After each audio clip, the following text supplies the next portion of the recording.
Hi, everybody. Welcome back. It's the final hour of Back Black Friday. I hope everybody's been enjoying the panels. If you missed any, don't worry. They're going to be sitting right here at mainframecomiccon.com for you to enjoy in the weekend. And also the sale that we have going on.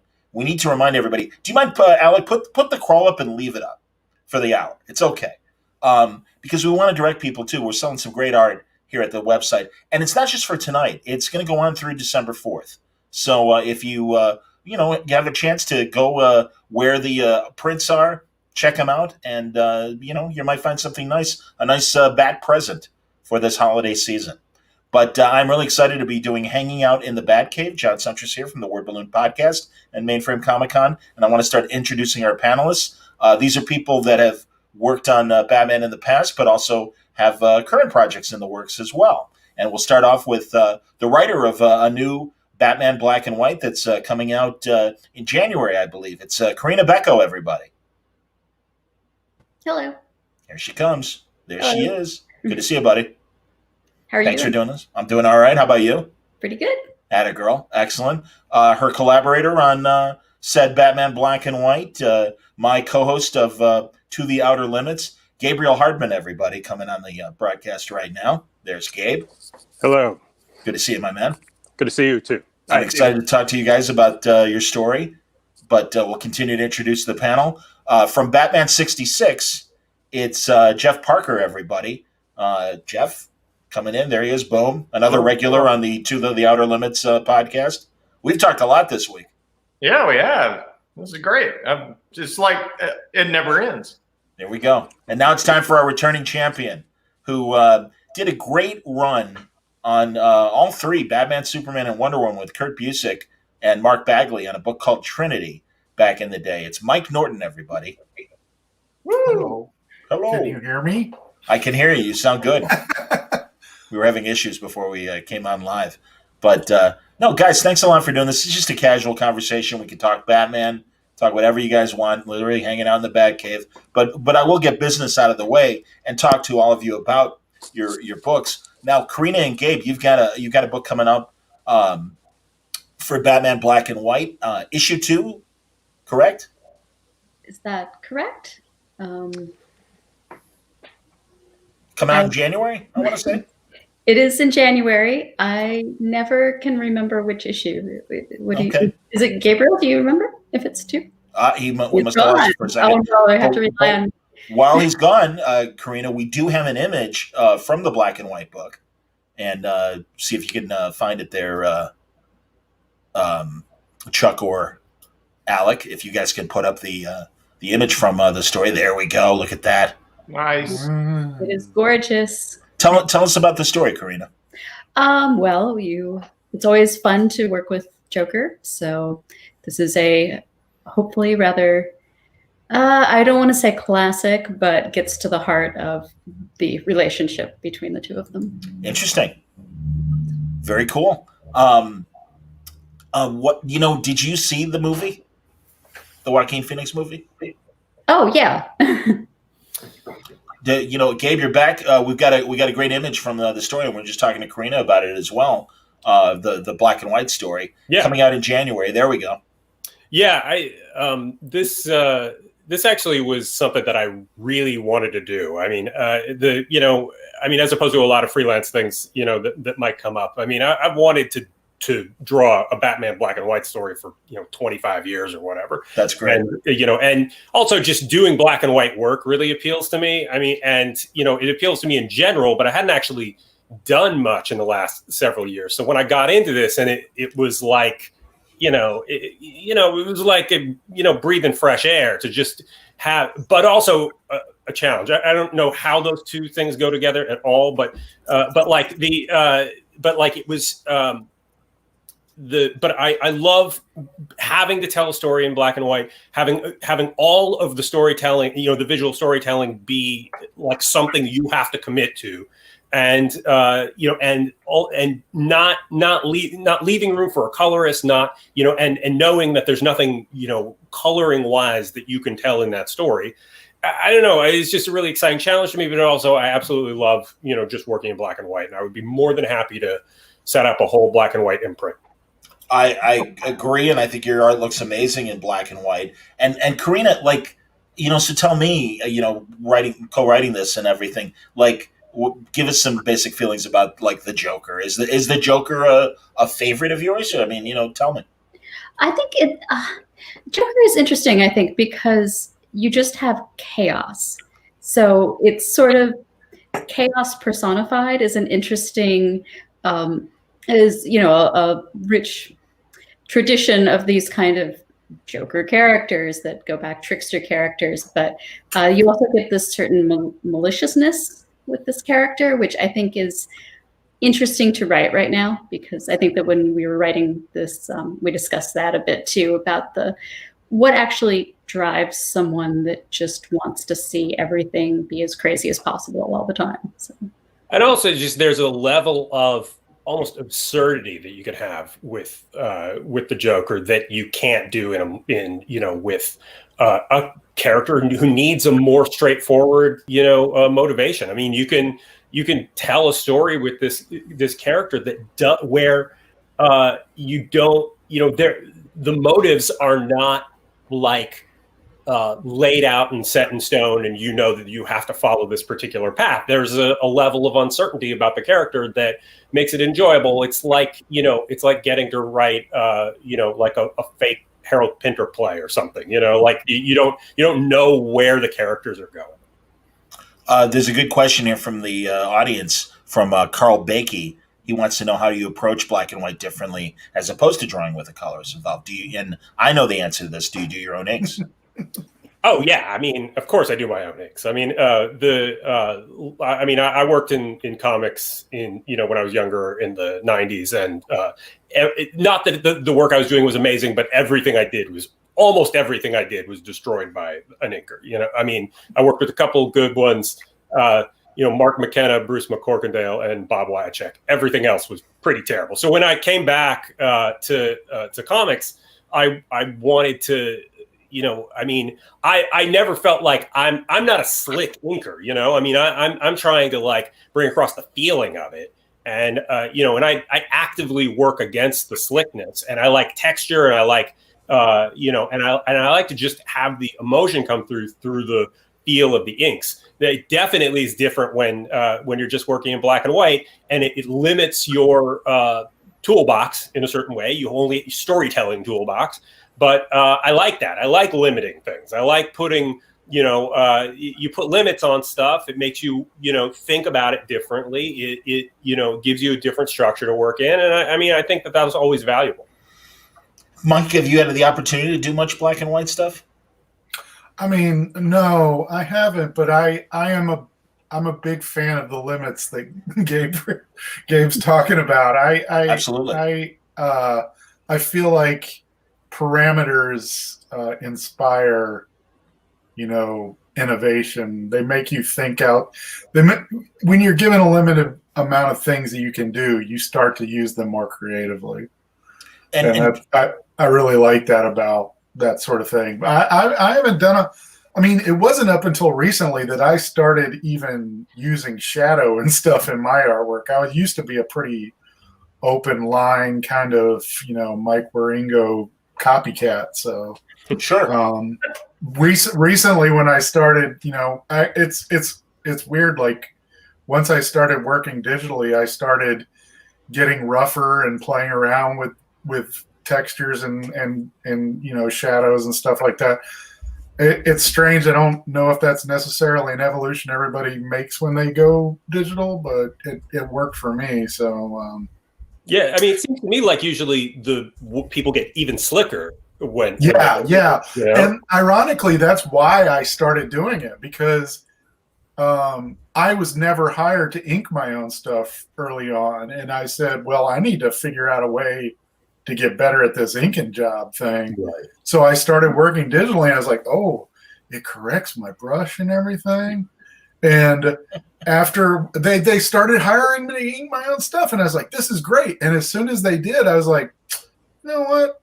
I don't like that. I just started, getting chunky and stuff like that. And they still kept hiring me. So Yeah, It worked out. There is a level of, you don't want to be a part of the club that you're invited to or whatever, I mean, like, right. as soon as you're doing something that's accepted, it's like, well, maybe this isn't good enough then, Right. Going along with this, Corinna, how about the story length? Because 8 pages is, it's funny, and I was saying this on earlier panels today as well, that's how people come up or used to. And now it really isn't that way. And I think sometimes, and again, as the guys have been saying, limits from an art standpoint, tell me about it from a script standpoint. I actually love short fiction of any sort. I like the ability to tell a limited story in a limit. I guess that's also about putting limits on something makes you actually do the best you can on a particular thing. But I know when we were writing this, 8 pages is not a lot. No. And that was a definite challenge for us, especially given that you want enough room for the art to breathe and not, you have to make sure that the story doesn't crowd out or is told in such a way that you can give full reign to, especially when you have art as beautiful as this. You want to make sure that there's room for those large images that tell a story, much of the story in one big panel or several. You could speak more to that, Gabriel. Well, I mean, this one in particular was, it hasn't always been the case in the past, but for this particular story, we figured out what the story was, and I ended up going and doing layouts before we wrote the script, so that I wouldn't get in the position of overcrowding stuff or losing impact or whatever, which is, I have a tendency to do at points to put, too much in there and then have to kind of weed it out or something. And so I feel like this particular story was really good for actually having a little more discipline on my part.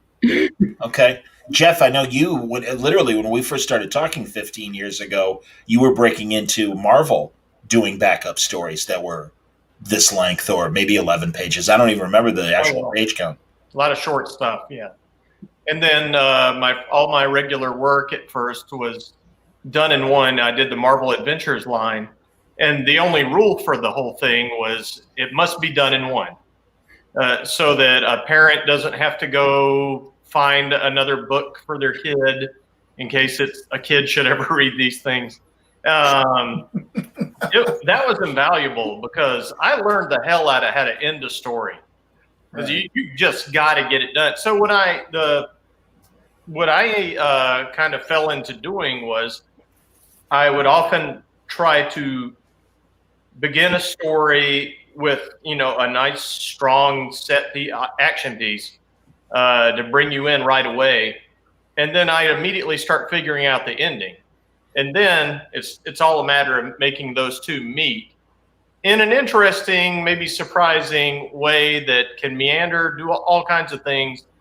And my only rule is ever with the story is that it has to be engaging and interesting. I don't care if characters grow. Fuck that. Why would Batman ever grow as a character? Yeah, you know what? Fuck characters in general.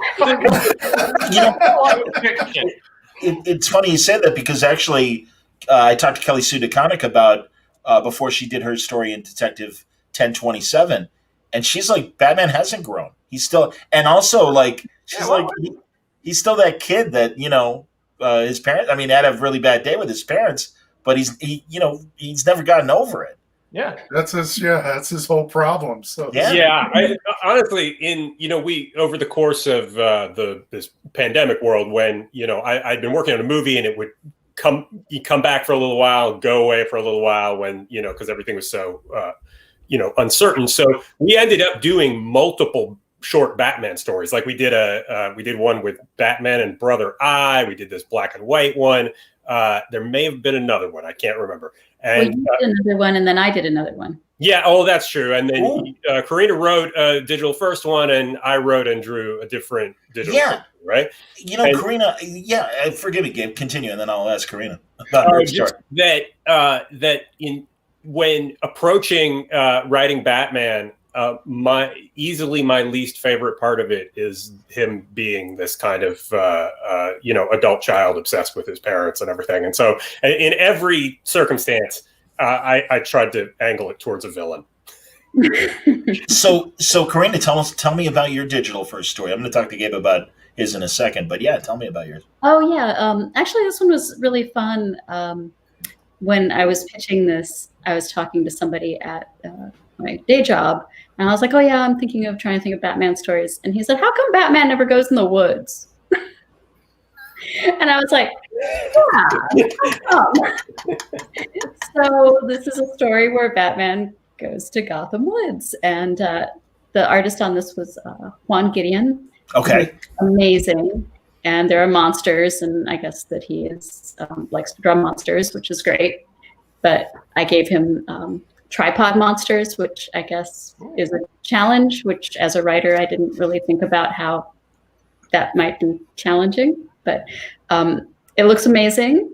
And it's I got to play with the relationship between Batman and Nightwing, which was really fun, and kind of how they would both approach this idea that there's a urban legend in the woods.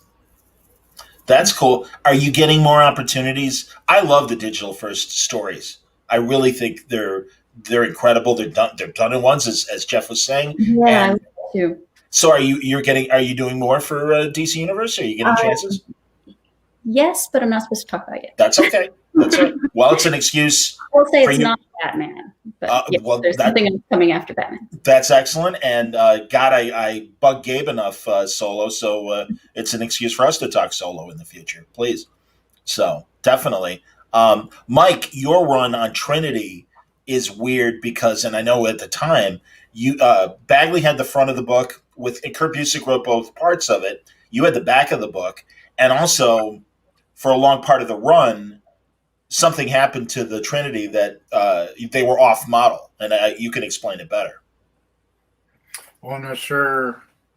Weren't they like kind of in some like under some sort of magic where? Yeah, the whole point of that series was it was like Kurt examining Wonder Woman and Superman and Batman as sort of like deities and rather like more of like forces of rather than the actual superheroes. And so most of the stories that us backup artists, like it was me and Scott McDaniel and why can I not think of the third person? That's terrible. God, I didn't remember Scott doing it either. I only remember. Yeah, Scott McDaniel did a lot of the stuff that had to do with like Gotham and stuff because he's, that's kind of where he comes from. Oh yeah. I did a lot of the, a lot of the Adam Strange kind of like a lot of the superhero stuff that was in the middle, Hawkman and didn't fit in like Metropolis or Gotham, which is kind of appropriate, I guess. But the whole point of that series was being off model, pretty much. I think in my career I've only done Batman 3 times, and that was in that book, in the Judd Winick Green Arrow book, and just this past Batman annual with Tom. So that was the only 3 times I've actually drawn Batman. So I probably shouldn't be on this panel. No. I wanted you. That's not true. In fact, we have your Trinity 48 cover.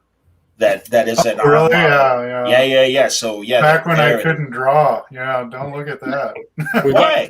Pre-digital inking? Oh, I'm kidding. I just that's some of my first work. So no. Was it pre you working digital? Yes, it was actually right in the middle. I started. It's funny because a lot of those backups I got. Because I've been really lucky. I've been inked by like Sienkiewicz and Jerry Ordway and stuff like that, and those are kind of collaborators that really leave a mark, obviously. And Ordway, I did a Gangbuster and Tarot backup for Trinity, and that was the first time I worked with Jerry, and I was like, "Whoa, what's this going to be like? Should I should I even like spend a lot of time on these pages? Because he's kind of known for like redrawing everything. Yeah. And so I said, well, this will be a good time to start using that Cintiq I just bought. And I just did these really kind of, I mean, they would have been considered pencils in the 70s, but they were kind of just layouts for me. And I was like, and I gave them to Jerry, and that became our backups. And they looked amazing because it was so crazy because you could see what I did, but it was totally a Jerry Ordway kind of finished page. And that was a real fun experience. That's a bucket list sort of thing there. Yeah. I've been very blessed as far as that goes. I got them all out of the way, so I can die now, I guess. Yeah. I mean, let's not have that happen, please. Yeah, look, Mike, don't die. Yeah, but, exactly. I'm trying not to. Yeah, I mean, ink by Jerry Ordway, ink by Bill Sienkiewicz. I mean, like that's like 80s kid Nirvana stuff. Oh, absolutely. That's the only piece of artwork that I have done myself that I've hung up is the Green Arrow stuff that Bill Sienkiewicz inked. That's what I was going to say, Mike. Well, you know what's interesting? The combination. It isn't Mike Norton. You've seen it. It's in my studio. Yeah. Yes, and it isn't Mike Norton, and it isn't Bill Sienkiewicz. It's something else, and I like that about it because it's not typical Sienkiewicz, which I found very interesting. So, nice little amalgam of the two of you. Like you were the composite Superman Batman. Well, it teaches you a lot, especially when you're like, I mean, because I consider myself, learning all the time, and it really teaches you a lot about, I think that's how I kind of began to love the collaboration process. Before, when I started out, I was like, they messed up what I was trying to draw, and after doing that, I'm like, I want more of this. I want to see what somebody else can do to this. I want to try and see what I can do to somebody else's stuff. Sure. Oh yeah, I'd love to ink somebody else's story. I don't think anybody wants me to though. I mean, one time I was on one of the like a signing thing at a booth next to Art Adams, and he was very complimentary of my work, and then he was like, "Have you ever thought about somebody else inking your work?" He's like, "I'd like to take a shot at it." Oh my god! All he's saying is you're a terrible inker. But look, but still, I still appreciate it. It's Art Adams; he can say whatever he wants to. Jeff, I've been neglecting you. I want to talk about Batman 66. I like listening to it. It's like, it's funny. Like, I've also been lucky that way that when I started out, I was working as an artist. Yeah. And I didn't like inkers any more than Hardman did. But in the later years, when I'd occasionally do just a little burst of drawing here and there, I've been lucky enough to have a cover and a few pages inked by Kevin Nolan. And it's like, there you go. That's exactly what we're talking about. To me, it just gets no better than that. And yes, he turned it into Kevin Nolan, and that's what I wanted him to do. Yeah, right. But unfortunately, it was after he finally started printing out the pencils and inking. So I didn't get any Kevin Nolan art out of it, which is a big burner on. I get to look at it, but it's not on the wall anywhere. So. But I mean, the people that we're talking about, every one of these, your Jerry Ordways, your Sienkiewicz, your Kevin Nolan, these are all guys who can do the whole job. I mean, they're not, they can draw and they can tell a story, and they bring they can color it, they can letter it. Yeah. That's no awesome. one can do the logo. It's they're amazing. Yeah. No, I agree. I finally talked to Kevin Nolan for the first time for Baltimore Con last month. Great guy, and it's super cool. Absolutely, man, and brilliant artist. So Jeff, beyond art, let's talk for a minute about Batman 66 because we had a nice long conversation about it a couple nights ago. Everybody that's watching, and if we can, he and I did the solo thing, but let's put up some covers of Jeff's stuff. There you go. And what a great now you see. There's a great combination of stuff because we got the regular Batman 66 book. We also have one of the great covers from the crossover with the Man from U.N.C.L.E. But I love this because it's got characters from the TV show, but also like a great Batgirl right there, and of course beautiful Adam West art. But yeah, just that whole experience of doing Batman 66. Tell us what it was like. There you go. It was going back to doing short stories. What was so cool about it was, as soon as I got that job, everyone called me like I'm in charge of DC or whatever, and gave me the same story. Like, this is how I got into comics. I watched the show as a kid, and I sought out Batman comics, blah, blah, blah. So I was in this rare position you never get in, where I was able to just kind of like talk to almost everybody I wanted to. Like, what ones did you like? What did you enjoy? And a lot of people would come to me and tell me, like, I always really like this.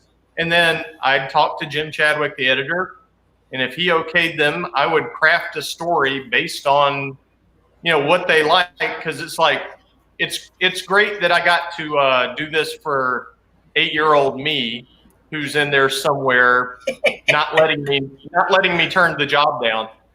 But also got to do it with those artists. And, so we brought in a huge variety of people. Norton, I'm sorry you didn't get in there. I don't know what you were doing at the time. You're always avoiding it now. You're on my list. You're on my list. It's actually a running joke that he and I never worked together. But like, we had interesting things like Dean Haspiel was talking to me one time at a show, and he goes, Shelley Winters was my godmother. She taught me how to swim and everything, because he's from some weird family that's super connected. Yeah. And I said, you know what? I wasn't going to do a Ma Parker story, but we can't pass this up, So I wrote a Ma Parker story for him. I'm trying to think of some others that I based on, I just got to, like, Brent Schoonover. I just thought that guy needs to draw Solomon Grundy. So, Solomon Grundy story and everything. Yeah, it's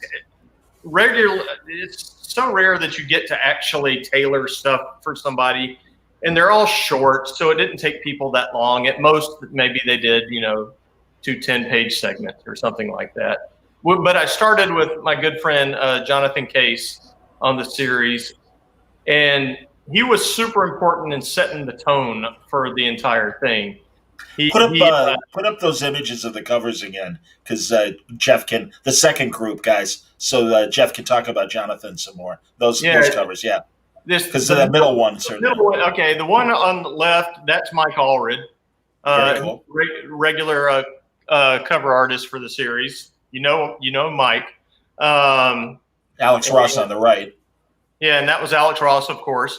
That was a surprise. No one told me that was coming. And then the one in the middle was the variant #1 that Jonathan did. And those were like the first images for the book ever drawn. They weren't really super familiar with this stuff, even though I think Jim Chadwick had just bought the Green River Killer and was liking the book. Yeah. And drew Real Serial Killer up here in the Pacific Northwest. No, I remember that book. That was a great book. Yeah. A really good book. And so I was talking to Jonathan. I I hate to ask anybody to draw something, but we all always have to audition. That's just the nature of the beast. And he didn't care. He was like, he had just got through doing Green River Killer and something at Dark Horse that was also very heavy material. And he was really wanting to do something. He had just got through telling me he wanted to do something lighter because the work was getting to him. Yeah. And I said, I think I got just the thing, really. And I said, could you do some likenesses to show them? So he did this Julie Newmar Catwoman and everything, and Cesar Romero showing the mustache Joker and everything. And it was funny because everybody at DC was talking to me. It was like, well, we want to go with somebody we know, blah, blah, blah, blah. And as soon as Jonathan sent in that art, they were going, well, Jonathan's beginning the book, so we're going to start with him. I'm like, okay. Yeah, thanks for telling me. I didn't know he was good. And God, they used that art from that variant cover at San Diego when they were announcing the series. I remember seeing that all over the place and just giant panels of those images and stuff. It was fantastic. It's so exciting that, as you and I talked about earlier, Jeff, the likelihood that they would ever untangle the rights to the 66 show because it's possible.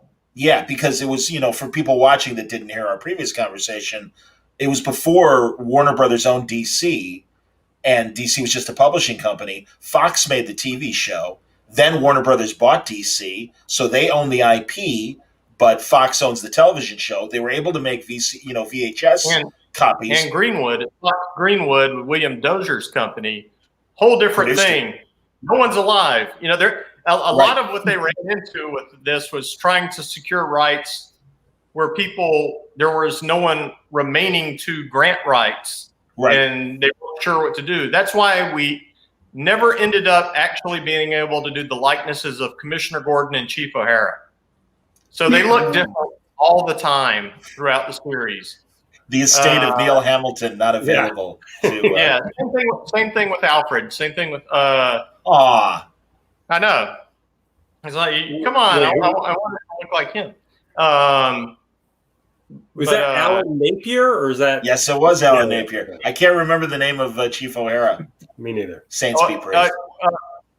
I'll get it in a second. But Napier also, you can look online and you can find a place where he plays Sherlock Holmes, and it's actually pretty good. Wow. I'm always excited when I see movies from the 40s and 50s, and you see him as a character actor and stuff. Corinna, do you like the 66 show? Did you watch it as a kid? I don't think that it was available where I was. Okay. Never. Back in your days in the Soviet Union, that was plausible deniability. Yeah. I watched plenty of Gilligan's Island, but yeah. What are your feelings about Hans Conried? We were talking about him last night. That's very nice. That's excellent, man. Now, that's surprising. Hans Conried never showed up on the 66 Batman show. He would have been perfect for that. Huh. If you were a friend of William Dozier, you showed up as a villain on that show. Well, and it's interesting because kind of like how Doctor Who came when it was rebooted in the early 2000s, Batman was the it show for 2 years. And so, you're right. They were the friends of William Dozier. But then Jerry Lewis is popping out of the window. Sammy's popping out of the window. Lurch, as we talked about the other day, was popping out of the window.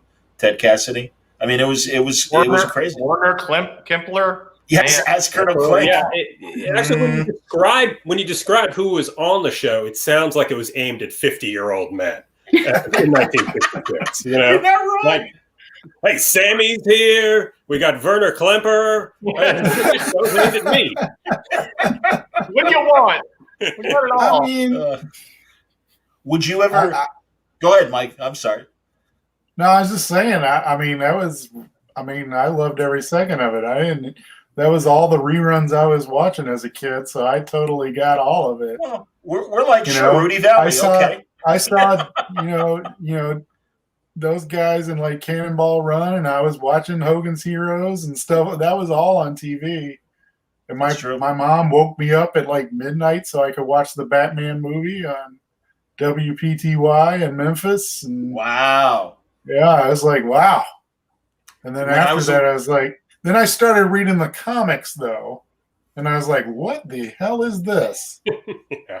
It's like, these guys are way too goofy for teenage Mike Norton. Well, I always say there's 3 stages of Batman 66. When you're 5 years old, it's straight up action and drama. It's the greatest thing ever.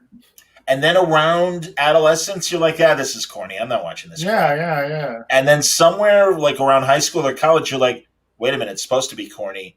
These guys are geniuses. They are doing an amazing comedy show. And then that's where now I am now. Yeah. I mean, the story I did in the Junior is writing this. This is good. Yeah. The part of like the annual that I did with Tom this year. I mean, it was supposed to be a separate story, but Lee Weeks couldn't do it, so they just added on to the story he was already doing with Jorge Fornes. And I was like, it's essentially Batman show because it's Alfred's account of a day in the life of Batman. And so it's just like Batman playing football, Batman, fighting alligators, Batman helping old ladies cross the street, Batman, it's all that stuff. Batman fighting giant robots, that kind of stuff. And I'm like, you know what? Teenage Mike Norton wouldn't have liked this, but I'm old enough now. I think this is cool as hell. Yeah. So my part is that's my favorite part of that whole book. Jorge and Tom had like this serious noir detective story at the beginning. I'm like, that's real cool.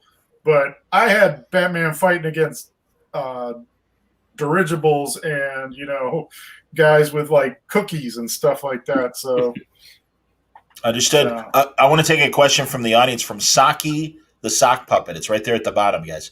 There it is. For Around the Horn, everybody, what's the biggest Batman character that you might have a difficult time with, and why? And feel whoever wants to jump in first, and we'll go clockwise from there. That's we're so polite. I tried to work out a Penguin story for to pitch for that digital book, and I could not find an angle on the Penguin at all. Interesting. Like, I don't. It feels like, yeah, he's sort of just a gangster, but he doesn't. And he kind of has some, he has some kind of angle to him, but I don't have any idea how that translates into kind of a hook for a compelling story. So fuck the Penguin. That is true. Burgess Meredith is spinning in his grave right now. I love Burgess Meredith. Burgess Meredith. Nothing against Burgess Meredith. No, he was the man. Burgess Meredith is not the Penguin. He just played him. Exactly. Oh, it's kind of like Leonard Nimoy. I am not Spock. All right. No, I didn't know that. I appreciate the clarification. Right. Thank you. That wasn't the Penguin in Of Mice and Men with. Do we have to digress and I go into a whole spiel about Burgess Meredith's Broadway directing career here? Because I could. Or his many love affairs, apparently. I read his autobiography. Quite proud of his encounters, let's put it mildly. Oh, wow. Well, I won't be reading that autobiography. Paulette Goddard among the women that... The erotic adventures of Burgess Meredith. Soon to be a Blue Water comic book. I look forward to it. That's going to be fantastic. Oh, my God. That's great. Anybody else, like a Batman character you can't get your head around, guys? He's right. It is definitely the Penguin. But interesting. But no, I often shied away from putting Penguin in much of the book. I liked him better as a supporting character. I feel like he works good as this kind of constant background figure, he's in the crime scene. But also, let me just go big and say, screw the Joker as well. I am sick of him. Right. I've seen. I don't know what I don't want to see more. Batman's parents dying or the Joker just being there, And unless. My caveat, if someone would actually go back and do the Conrad Veidt by Joker, where he's kind of this just creepy, quiet guy, instead of getting all up in your face and blah, blah, blah, and just trying to show, he was just kind of weirdly creepy. Oh, God, yeah. That original story in Batman issue 1. And like you said, so Conrad Veidt. Obviously, that's where Jerry Robinson was going for. You're looking right at a movie still, and it's like, why not try that Joker for a little while and put a hold on him for like 5 years or something. No, I understand. I feel like Danny Elfman patterned his whole life off of that guy. You're not wrong. Watch any Oingo Boingo video. I think you're absolutely right about that. That's funny.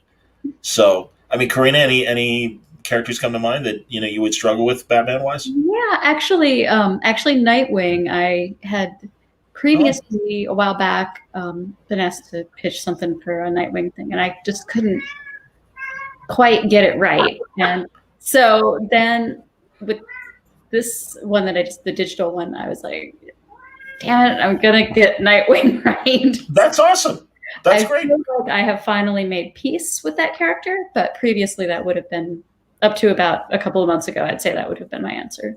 That's it, and I agree with what you guys are saying about the Joker. However, I do think James Tynion with the Joker War actually told an interesting story. And yeah, I mean, no, it's like every time a really good Batman writer comes on the book, I'm always like, God, I don't know what. I mean, what's left to say after 80 years with the regular rogues? And I like what James is even doing, spinning out of the Joker War, coming up with not only Punchline, but Clown Killer and Ghostmaker. And Ghostmaker I really like in particular. I think he's an interesting character, and I think 2021 is going to be very cool.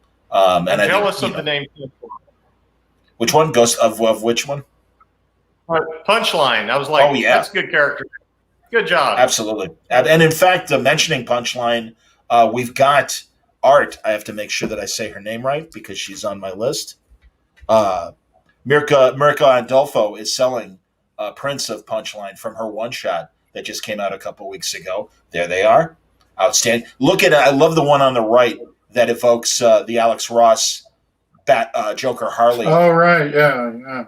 That's what they're going for in that. And yeah, I mean, and really, again, could have been this, like, throwaway character, but she's no Harley. I mean, she's very much her own woman, and it's very intriguing. I give James a lot of credit for coming up with these 3 new characters that are going to mess in the Batman universe for, definitely the majority of 2021. It's going to be interesting. So, let's see here. Is there another? What was another good question here? Well, actually, Greg McKean makes an interesting statement and does have a question and says, I think what makes DC Elseworlds so memorable, Batman can grow or at least come from a different background and still grow into Batman. Do you have a favorite Batman Elseworlds story? I'll start off and say I love the one that, God damn it, Eduardo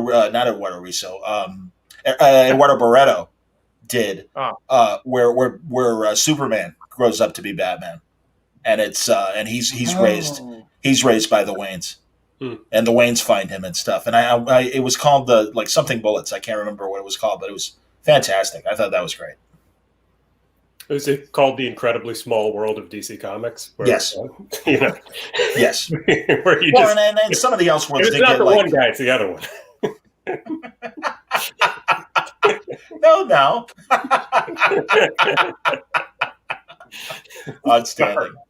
But also Gotham by Gaslight. Of course. Great. Yeah, essentially that's what Elseworlds hangs its hat on that, doesn't it? Absolutely. I mean, it's the reason it exists. No question. Totally. And Silver Age had every now and then interesting imaginary tales prior to the Elseworlds title and stuff. And then sometimes, and again, they also did that one where Bruce is raised by the Kents after the parents die, I believe. I remember that Silver Age story. But anyway. And he starts farming harder than ever. Yeah, very determined farmer. My favorite Elseworlds story, The Killing Joke. Wow, that joke didn't go very far, but we got it was though. No, absolutely. And I don't think Moore and Gibbons thought it was supposed to be in continuity either. So, Batman kills him at the end. So yeah. I love that question. I never thought he killed him. I did think they kind of had a real moment where they both just started laughing. And as much as, listen, I understand Batman's an asshole. Well, and I get that too. But I really do. Good joke. I do like that moment at the end when Batman goes to the Joker and it's like, look, if we don't stop doing this, we're gonna, one of us is gonna end up dead. Please let me help you. And Joker's like, no, and Joker has a real moment of clarity, and he's just like, no, I'm too far gone. You can't help me. And then he tells his joke, obviously, but hence the killing joke.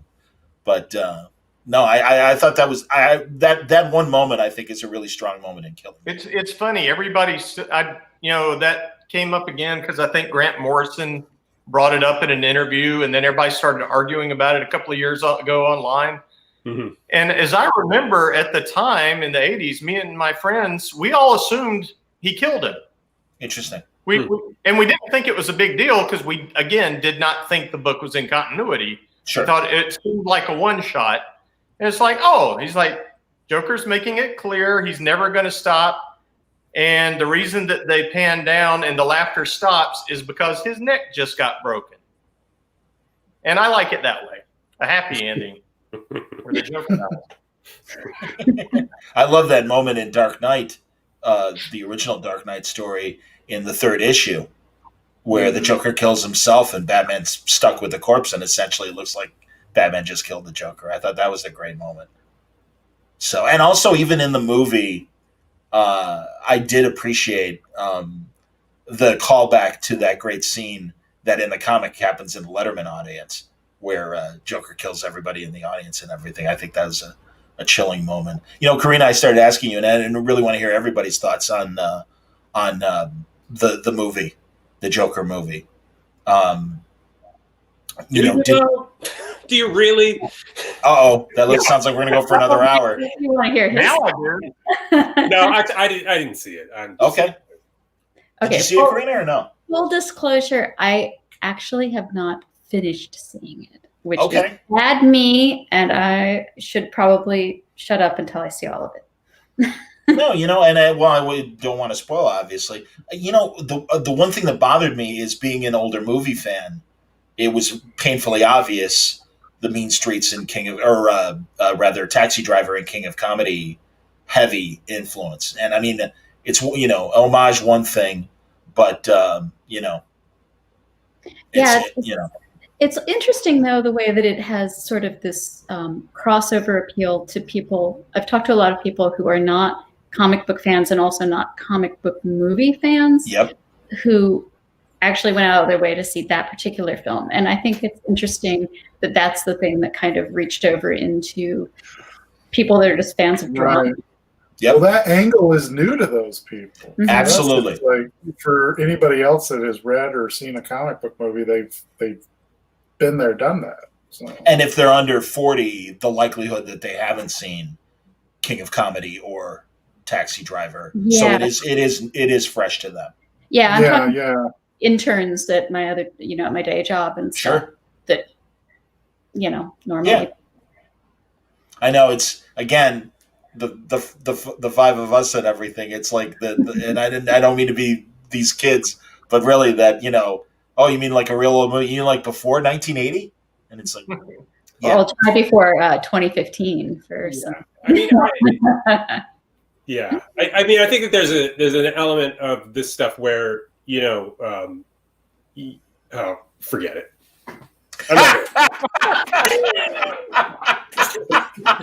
This was about to get interesting. I love when someone goes into an anecdote and then sees ahead and says, it's not worth it. And just cuts bait and leaves. That's my favorite bit. This would never happen on the Outer Limits show. I would just go on forever about it. But in this circumstance, we'll leave it be. All right, I'll give you a safe subject, Gabe, because we haven't talked about it yet. Your digital first comic featuring Batman and Dr. Phosphorus. And I know we've got at least a couple images from that, don't we, Alec? I think if you look around, you can find it. Certainly the cover, I know we have that. Yeah. There we go. Beautiful. This is, this was, it's another digital first standalone, like 16-page story, and which is fun because it's twice as long as an 8-page story, so it kind of feels a little bit more. But it was a cool challenge to have, to integrate Batwoman in there, and also Batwoman's costume is like the best modern costume. No kidding. Sorry. But I actually the Batwoman of it all aside, I totally reach back to a kind of 70s, Batman, influence. It has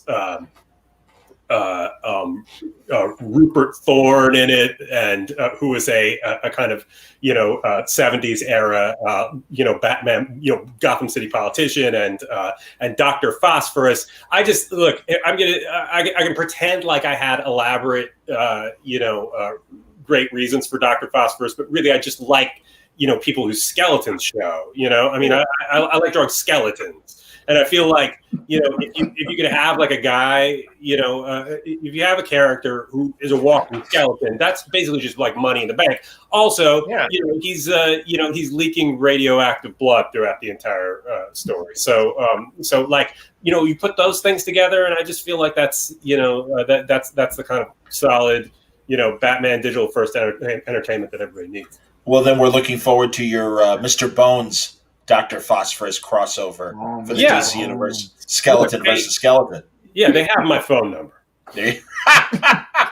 Hey, single me out so I can show this image that I meant to send. And I know Gabe gets sick of me like bringing it up, but if you could tell, and forgive me for the reflection, there it is. So you can't see the face, but essentially that's Orson Welles as Batman. Oh, I've seen that. Yeah. And it's one of my favorite commissions that I've ever seen Gabe do. So Third Man era, like the late 40s, post-war Orson Welles. But yeah, I'm a big fan of that one as well. So let's see if we've got other good questions here.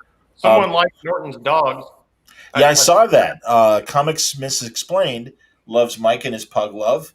He's got 2 black pugs that are my children. Yeah, absolutely, man. No, that's awesome. Saki the Sock Puppet asks right above that, ever thought of doing the adaptation comic of the upcoming The Batman movie? If so, what would make the comic to be so interesting for you and why? Just a curious question. I'll before you answer, I do find movie adaptations, comic book movie adaptations, interesting from the scripting standpoint and the artists. And I mean, God, Jerry Ordway, in fact, as we mentioned him before, did the '89 Batman one.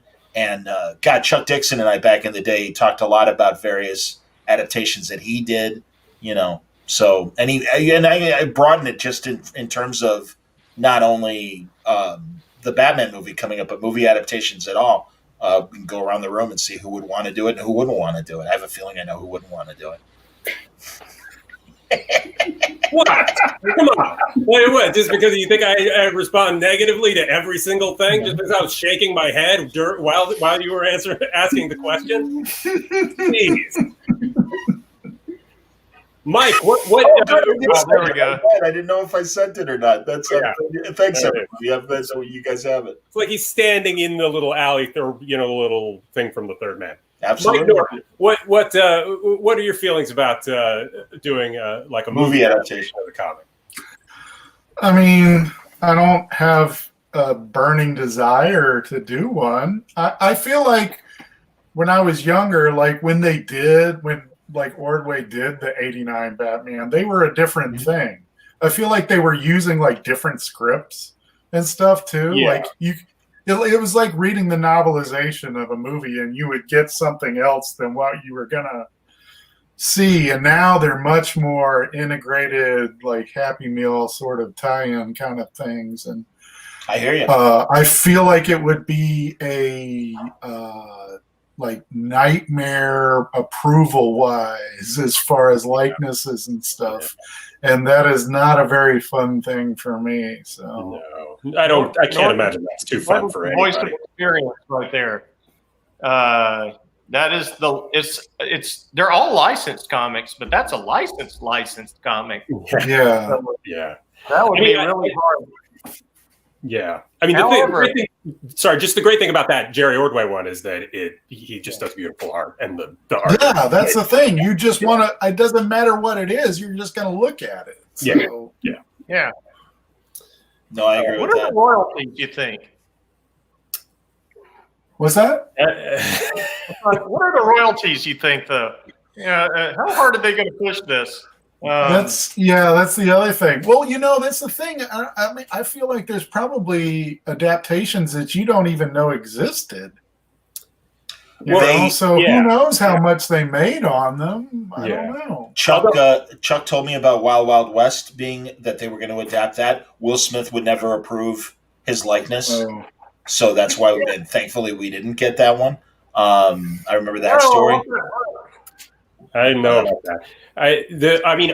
One thing that would be good though. I mean, much like Jeff and everybody working on Batman 66, where it's not an adaptation. It's not like you're just doing adaptations of the episode. You're contributing something. You're getting to play in that world. I mean, doing a series like that for the Burton Batman movies, I think would be super fun. I would totally be on board for doing. Well, and you guys you and Corinna essentially did that with Planet of the Apes, and all those great Planet of the Apes comics that you guys did, as I always like to refer to it, Young Dr. Zayas. Yeah, because that's just playing in the world of the thing, I mean, like telling any other story in some pre-established, thing. I mean, I totally, I've never understood why they wouldn't do a Batman 89, book series along the lines of the 66 one. And sure. I mean, I don't think those are the greatest movies in the world, but I think there's a lot of potential in that world and the style of it and the way, the kind of approach to the characters of all. I actually like Batman Returns, and I like the Penguin in that. I think that the Penguin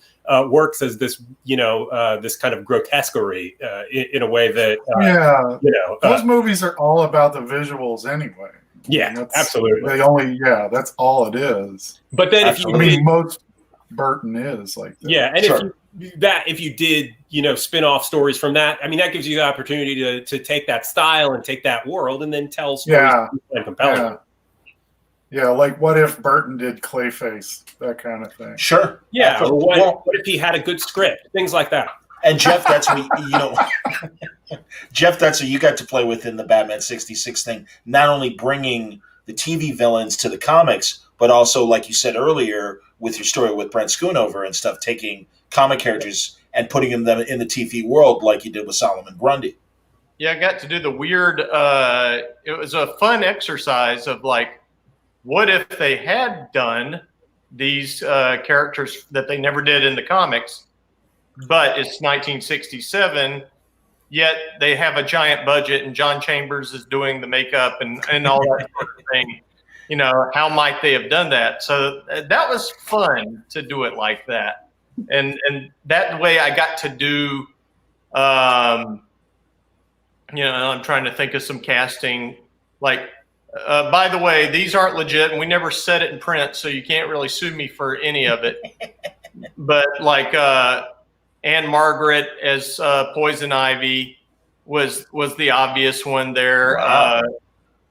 Goldie Hawn as Harlequin, as we called her, and Lucas Kettner drew her with the great crash helmet and everything. And it was a character that I normally am not that into, and came away just thinking this was really fun to do. Lurch, obviously, Ted Cassidy is already Solomon Grundy if you take the tie off of him. Like that's it. There's no difference at that point. Who played him in the Super Friends roast? Oh, I thought that was the old seven. Oh, that's a good question. I don't know. It probably was. I don't know. Yeah, he was still around. That's interesting. I can't remember. Wasn't it him? I think it was. Yeah, I mean, that probably would make was. sense. If it wasn't him, they would have probably gotten Richard Kyle. Who played That's right. Yeah. Sure. Yeah. That's so funny. I talked to Alex Ross last week. He's got a brand new art book, and he's got this great double page in the middle of the book, and it is that Challenge of the Superheroes special in Alex Ross style. And he just loved it because, of course, he was a kid when he saw it. And the fact that it really was so many Justice League members all at once. So he put Linda Carter and Christopher Reeve, and I believe he also put John Wesley Shipp in there, and just had them all like just kind of a great DC universe of the late 70s moment and stuff. It was just fantastic. Corinna, I wanted to ask you because say it again. I was just looking at that Mickey Morton. Okay. He played Solomon Grundy. Okay. Oh, Thank you, Internet. That was awesome. All right. Corinna, I wanted to ask you because you did such great work on the Angels series, and in fact, people told me to watch David Boreanaz in Angel in the 5th season, and it's the closest thing we're going to get to a Batman TV series. And I'm like, that's really okay. I'm like, okay, now you have my attention, and I really grew to love the character. And I wonder if you ever saw any similarities in the characters as you were writing the book. That's funny. I hadn't thought that, but now that you say it, that kind of actually makes sense. Yeah, I can totally see that. Well, I really loved your run on Angel. I thought it was Thank really you good. so much. Absolutely. I really appreciate that. We are close to wrapping up. I mean, technically, we've only been broadcasting for under an hour. Technically, it's already past the hour. We can wrap up if you guys want.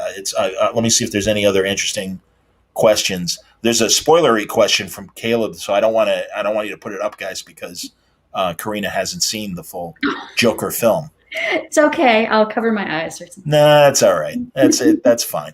It's an observation, and that's fine. I'm sure you'll reach the same conclusions as our viewer did.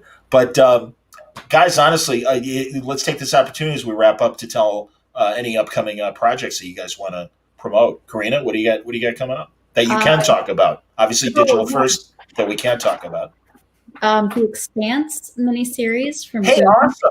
Yeah, that's a 4-issue miniseries. It starts in December. You can already pre-order the graphic novel collection. I found out yesterday. Who's publishing it? Boom. Oh, that's great. Yeah, it's going to fit. It's a story, self-contained story to fit in between season 4 and 5. Terrific. So, yeah, it's turning out great. Art by Alejandro Aragon. I hope I didn't butcher saying his name. And it looks great. And it's actually been a dream to work with them license-wise. I know we're talking about the licensing, and they're actually really cool. So that's awesome. Like that show, they really care about that show, which is great. And did I read correctly that their 6th season is going to be the last season? As I understand. I read that too. I don't have any insider intel, but I read that on Twitter. Exactly. Yeah. Exactly. So it must be true. Yeah. Fake news. Parker, what do you got coming up? Going by 2020, you would think I don't write anything anymore, but I swear I am writing things. But the only thing that's been officially announced is next year, Ninjak for Valiant Comics. And I'm doing that with Javier Pulido. Hey, wow. My corresponding JP in Spain. And his last name's really Rodriguez, but anyway. Way to out him. It looks so cool. And it's very much an artist book that artists are going to buy. Yeah. You just said it. I'm going to get it. Yeah. That's fantastic. I like the character. That's exciting, Jeff. I look forward to talking to you about Ninjak. That's going to be great. Yeah, it's like I'm trying to think. Most recent Batman things I did were some tie-in, some toy-related things they sold at Target, where I got to fight King Shark and characters like that. That was actually fun, but I don't seem to have any with me to hold up right now. Okay. So I'll just say that. Very cool. Mike? You guys got any work for me? Hey, Mike, what if we go back to that the 70s special John was mentioning, and we just focus on Jeff Altman as the weather wizard? Yeah. Oh yeah. Great. Yeah. I just finished Hellboy and the BPRD 1967. I get the dates mixed up. I think it's 67. It might be 57. I forget. Anyway, I just did big difference in decades, but I still like it. Yeah, they're so big difference. I think it's 57. Okay. It's a one shot I did that kind of puts a coda on the last stuff I did for Hellboy. And who wrote that? What's that? Who wrote it? It's Chris Roberson. He's been doing a lot of the Hellboy stuff. Yeah. He's pretty much written all of the Hellboy stuff I've worked on, which is quite a bit now at this point. But I finished that. That should be out next year sometime, and there's going to be some more after that, I think. And other than that, it's just all creator-owned stuff like Grumble and hopefully more Battle Pug. But if somebody asked me to do Batman, I'd do it again, I guess.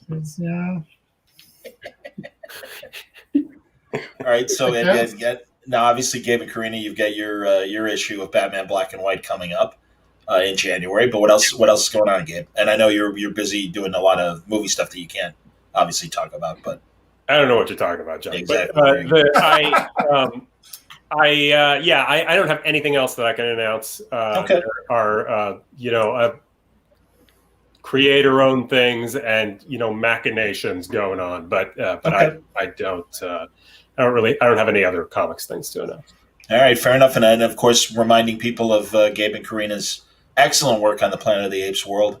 Their stuff that they did back in the day for Boom, and the Invisible Republic, one of my favorite independent creator-owned series that you guys have done. It used to be on my rack behind me, but my favorite is Gabe's Kinski book. I was going to mention Kinski, absolutely. It's somewhere on my rack.